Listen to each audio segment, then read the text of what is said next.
Welcome back, everyone. This is video 11 of the Gull Guides featured highlight series, November 2025. An obvious part of Gull ID rests in how we describe the varied patterns that we find in their plumages, particularly across the upper parts.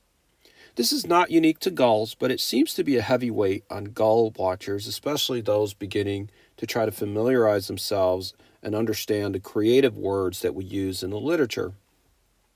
Importantly, the patterns that we find on the scapulars and the wing coverts and tertials of young gulls can many times be attributed to just a handful of species, and at some point, it becomes unavoidable for the reader to start to compare these things to each other and try to gauge their own understanding of how we perceive these patterns and what words we use to describe these patterns.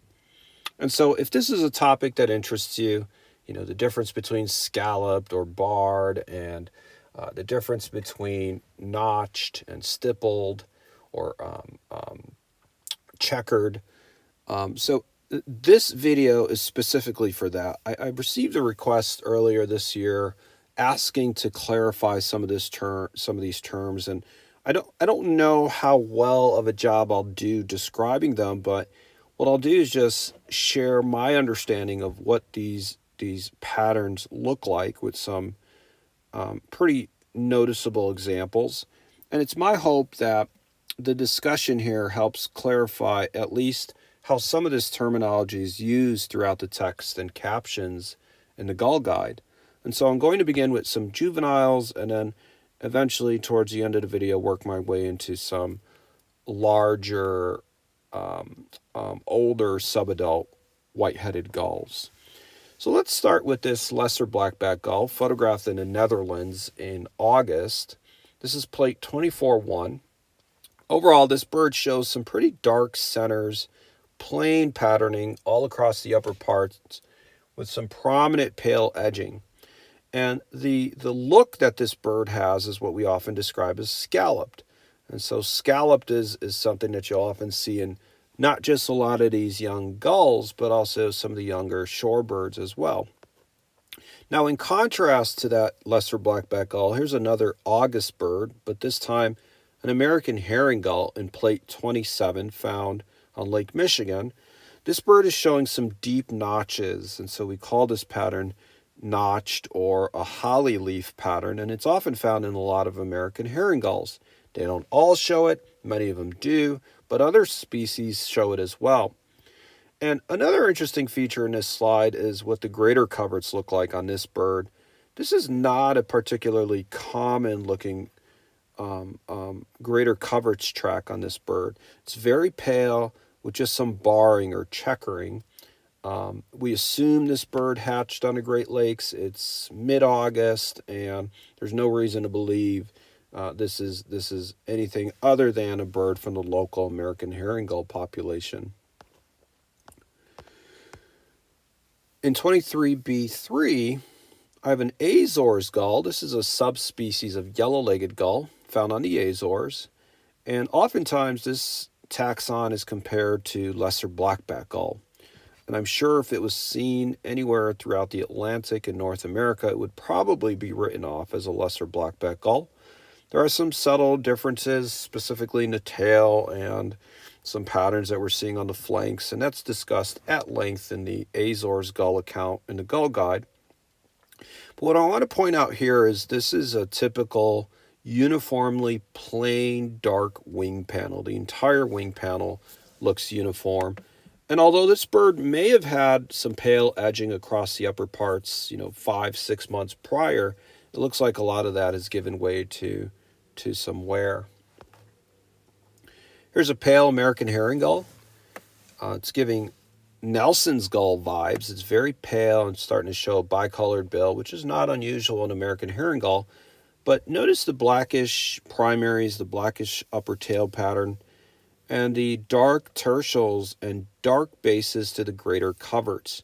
A number of species can show dark bases to the greater coverts. This is not unusual in American herring. In fact, it's the more expected pattern to see these dark bases to the greater coverts. We also see it in things like Western gull and California gull. In 28.5 here, we have a great black-backed gull. This is January in Florida.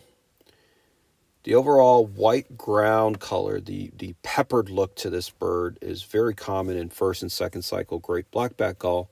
But notice how checkered or barred the wing coverts look. So this is a very checkered pattern, and it's appropriately designated to things like great blackback and lesser blackback gulls that are highly patterned like this. A three-cycle species, this is ring-billed gull, plate 1812. Notice it already has gray adult-like scapular feathers, and that's because this is a three-cycle species, and so when they replace those juvenile scapulars, they look a little more advanced and adult-like at this age. What I want to point out here are the pale centers or pale bases to the greater coverts. This is a telltale feature of ring-billed gull.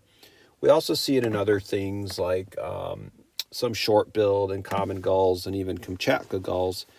But pretty distinctive in ring-billed are these sharp, diamond-tipped, dark greater covert tips and median covert tips.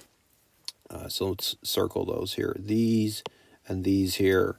This is pretty unique to ring-billed gulls. Some other species may mimic this, but not as consistently.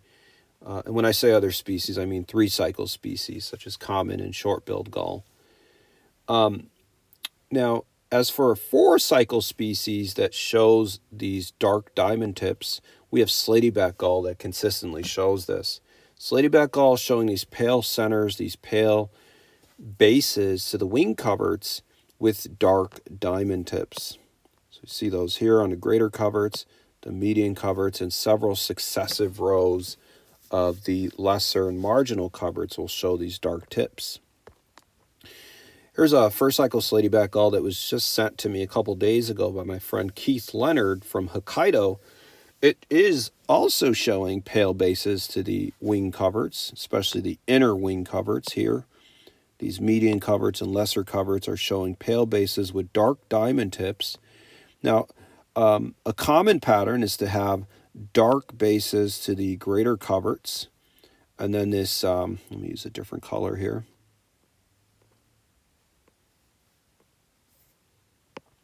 This pale segment on the centers of these greater coverts with then contrasting dark tips to the greater coverts. So this is not only found in slaty-back gull, it's found in a number of species. Here's a western gull that I photographed last October in California. You have this dark base to the greater coverts and then a pale segment across the centers of the greater coverts with some dark diamond tips. They're not as neat and uniform as you would find in slaty-back gull, but they're obvious, and I see those diamond tips even on the median coverts here. So that's not found in many species. That pattern on the four-cycle species is pretty unique to slaty-back, western gull. And then it's also found in some white wingers. And so by white wingers, we mean the Iceland gulls, the glaucous gulls, and a number of glaucous wing gulls can show this. So these dark diamond tips are so consistent on this Iceland gull. This is Newfoundland, by the way. Some people would easily identify this as nominate glaucoides if it were seen in Greenland or Iceland, specifically because the patterning on the inner primaries and then the outer primaries get paler. This could be just a function of bleached outer primaries or just more exposed to the elements, so they've lost their patterning. In any event, what you have is consistent dark tips to the wing coverts and then a lot of fine patterning on the centers of these wing coverts and even the centers of these tail feathers. And so this is oftentimes referred to as fine patterning or a marbled pattern or even vermiculated pattern. So I want to show this other Kumlien's gull or Iceland gull that was photographed in December in Pennsylvania. You see this fine patterning really, really well here on the greater coverts.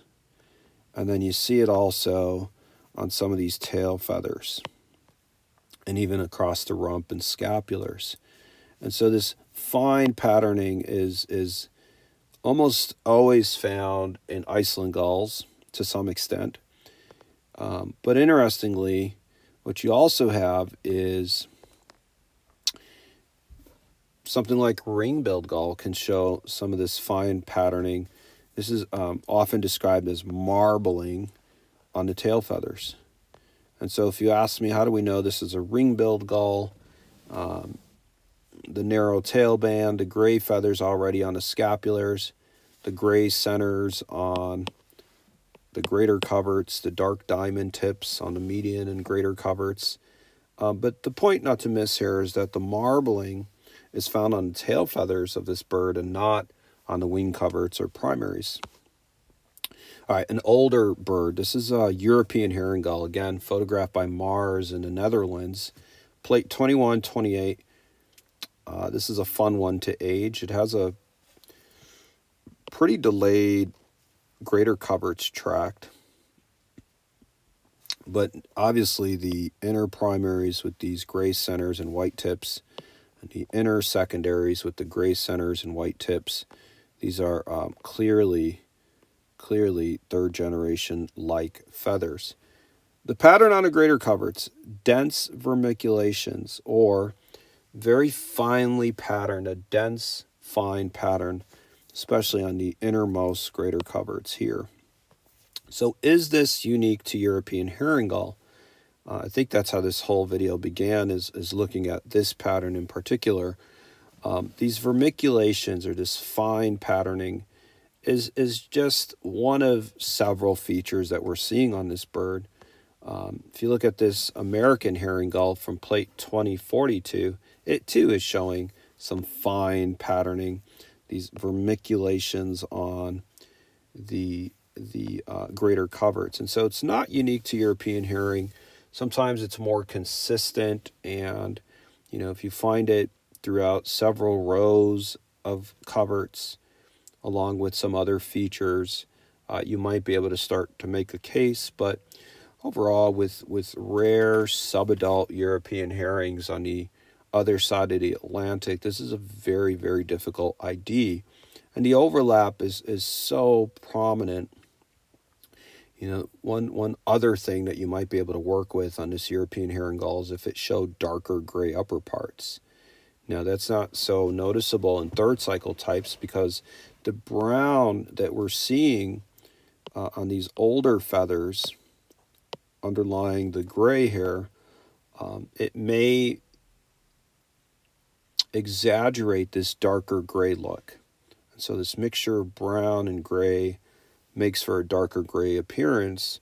If you look at the inner primaries, they don't look as dark gray as, say, the scapulars and the median coverts. And so to reiterate here, this is a very difficult ID to try to pin a third cycle European herring in North America, especially if you have, say, a British herring gull with paler gray upper parts. They're virtually not going to be identifiable for the most part. And so there you have it. What I've discussed here are some of the more common terms, more prominent patterns that we find in our first cycle gulls and even some of these older birds. And these are just a handful of examples. There's many others, more and more as you get into post-juvenile feathers. Some of the things that I've left out here are like, anchor patterned and shaft streaks and such. And I hope to circle back to some of those terms as needed when we get into some future videos and when they become more relevant to identification. But for now, feel free to just chew over this for the time being. If you'd like, comment in the comments below and talk about some of the descriptors, the terms that you're still not clear on. Or if you prefer, please just send an email to thegullguide@gmail.com. And as always, folks, thank you for watching. Till next time.